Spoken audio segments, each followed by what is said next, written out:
छत्तीसगढ़ के पूर्व मुख्यमंत्री भूपेश बघेल के बेटे चैतन्य बघेल को शराब घोटाले में गिरफ्तार कर लिया है। कुछ देर पहले ही जो चैतन्य बघेल है उसकी गिरफ्तारी हुई है, लेकिन जैसे ही चैतन्य बघेल की गिरफ्तारी हुई,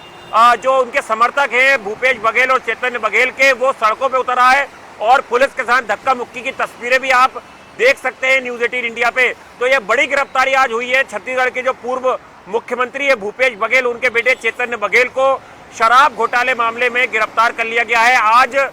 चैतन्य बघेल के घर पर और कुछ और प्रीमाइसेस पे सुबह से ही ईडी के जो सर्च ऑपरेशन है, रेड है, वो लगातार जारी थी और उसके बाद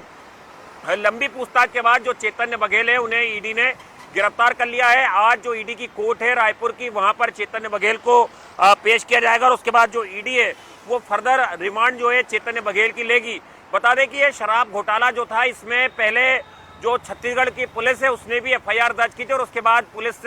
की एफआईआर को आधार बनाकर जो मनी लॉन्ड्रिंग का मामला है वो ईडी ने दर्ज किया। इस मामले में पहले भूपेश बघेल और जो उस वक्त के आबकारी मंत्री थे, इसके अलावा जो चैतन्य बघेल है, उन्हें ईडी ने सम्मन भी किए थे, उनसे पूछताछ भी हुई और उसके बाद ये आज बड़ी गिरफ्तारी हुई है।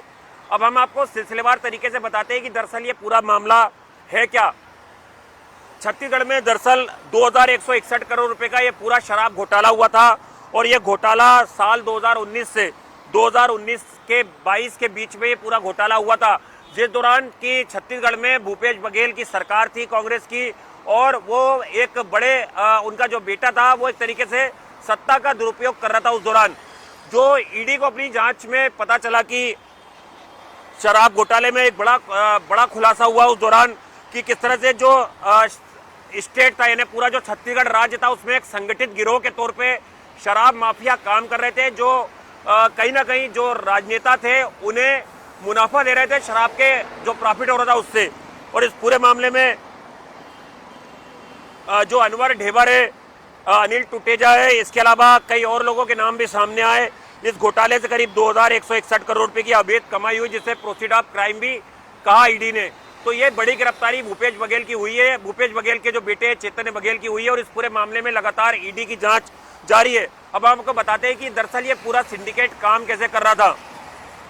दरअसल हर महीने जो मंत्री होते थे उस दौरान सरकार में, उन्हें मंथली मिलती थी। ईडी की जांच में ये भी पता चला कि जो कवासी लखमा थे, जो उस दौरान के मंत्री थे,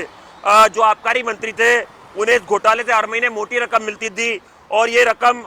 जो शराब घोटाले से कमाई होती थी उससे रकम जो है वो अर्जित की जाती थी।